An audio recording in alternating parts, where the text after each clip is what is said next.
morning. What in the world, I thought, does this girl think she's Jackie Kennedy? Thinking girl, yes, but back then it had no attitude in it. No, girl? And I was wondering if she might go with the ramshackle house beyond the playground. A sagging, white, clapboard mansion that had been something in its day, you could see that, with its grandly columned entrance, its still magnificent palm tree, its long, flat spread of lawn. When a mother just settling at the far end of my bench said, "She wears them all the time." Those were Linda's very first words to me. She wears them all the time. I don't, as a rule, gossip about people I've never met with other people I've never met, even women like Linda, who, just from the look of her, seemed she'd be nice to know. She was blonde and fit and, well, just Linda, even then wearing a red Stanford baseball cap, big white letters across the front, and the longest, thickest blonde braid sticking out the back, when girls didn't wear baseball caps either, or concerned themselves with being fit rather than just plain thin. "You were staring," Linda said. "That's Linda for you. She's nothing if not frank." "Oh," I said, still stuck on that baseball cap of hers, thinking even Gidget never wore a baseball cap, not the Sandra Dee movie version or the Sally Field TV one. "I don't mean to criticize," she said. "Everyone does." "Criticize?" "Stare at her." Linda shifted slightly, and I saw then that she was pregnant, though just barely. "You're new to the neighborhood?" she asked. "No, I adjusted my cat's eye glasses, a nervous habit my mom had forever tried to break me of. "My husband and I might be moving here after he finishes school. He has a job offer, and they showed us that little house there." I indicated the house just across Center Drive from the old mansion. "The split level with the pink shutters?" "Oh," Linda said. "I thought it just sold like yesterday. I didn't know you'd moved in." "It's not sold yet, and we haven't. We won't move here until the spring." "Oh," she looked a bit confused. "Well, you are going to paint the shutters, aren't you?" As I said, Linda is nothing if not frank. That was the first Wednesday, September 6th, 1967. When I tell people that I first came to the Bay Area at the end of that summer, that's when the Wednesday sisters first met, they inevitably get this look in their eyes that says bell-bottoms and flower power, war protests and race riots, LSD. Even to me, it seems a little improbable in retrospect that I never saw a joint back then, never flashed anyone a peace sign. But I had a 3-year-old daughter and a baby son already. I had a husband who'd passed the draft age, who would have a PhD and a full-time job within months. I'd already settled into the life I'd been raised to settle into. Dependable daughter, good wife, attentive mother, all the Wednesday sisters had. We spent the summer of love changing diapers, going to the grocery store, baking tuna casseroles, and knitting sweater vests. Yes, sweater vests, and watching Walter Cronkite from the safety of our family rooms.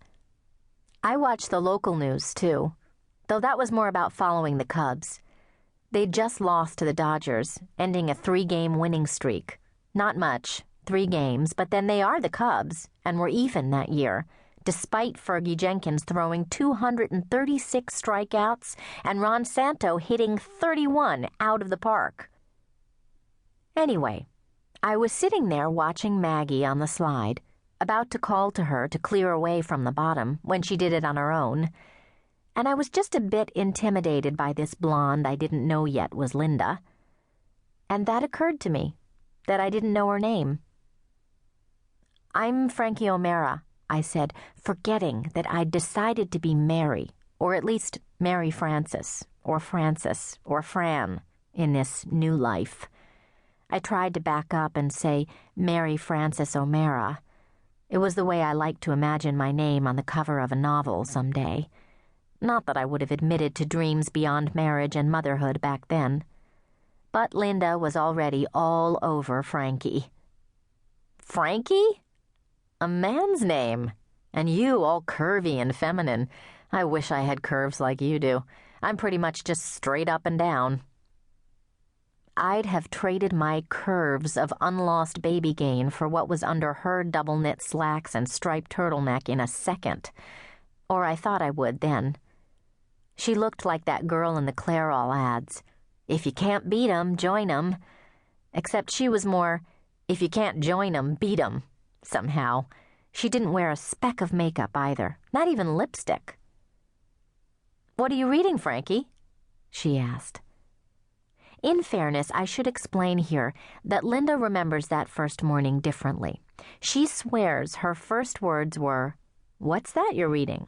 And it was only when I didn't answer, too busy staring at Brett to hear her, she says, that she said, "She wears them all the time." She swears what brought us together was the book in my hand. That's how she and Kath met, too. They got to talking about In Cold Blood at a party while everyone was still slogging through the usual blather about the lovely Palo Alto weather and how lucky they were that their husbands were doing their residencies here. I held up the cover of my book, Agatha Christie's latest Poirot novel, The Third Girl, for Linda to see. She blinked blonde lashes over eyes that had a little of every color in them, like the blue and green and yellow of broken glass, all mixed together in the recycling bin. "A mystery?" she said. "Oh." She preferred more serious fiction, she said. Not unkindly, but still, I was left with the impression that she ranked my mysteries right down there with comic books. I was left shifting uncomfortably in my pleated skirt and sweater set, wondering how I'd ever manage in a place where even the books I read were all wrong. I couldn't imagine, then, leaving my friends back home, the girls who'd shared sleepless slumber party nights and double dates with me, who still wore my clothes and lipstick and blush, though it had never been quite the same after we'd all married. My Danny had seemed so, not awkward exactly, but uncomfortable with my friends, and they weren't any easier with him. "He's such a brain," Teresa had said just a few weeks before, and I'd said, "He is, isn't he?" with a spanking big grin on my face, I'm sure, and it was only the doubt in Teresa's eyes that told me she hadn't meant it as praise. The conversation had left me feeling fat and desolate and drowning in filthy diapers. And when Danny came home from class that same evening talking about a job in California, I said, "California? I've always wanted to see California," at once imagining dinner parties with Danny's co-workers and their wives and weekend picnics at the beach and a whole new set of friends who would never imagine that Danny was one thing and I was another, even if we were. Another gal pushed a baby buggy up to our bench just then, a big-haired, big-chinned brunette who had already pulled a book from her bag and was handing it to Linda, saying she'd finished it at 2 that morning. "No love story, but I liked it anyway. Thank," she said, her Y's clipped, her eyes lingering on into forever. Mississippi, I thought, though that was probably because of the book, To Kill a Mockingbird. Linda, polite as anything, was introducing us, saying, "Kath, this is Frankie," frowning then, clearly drawing a blank on my last name.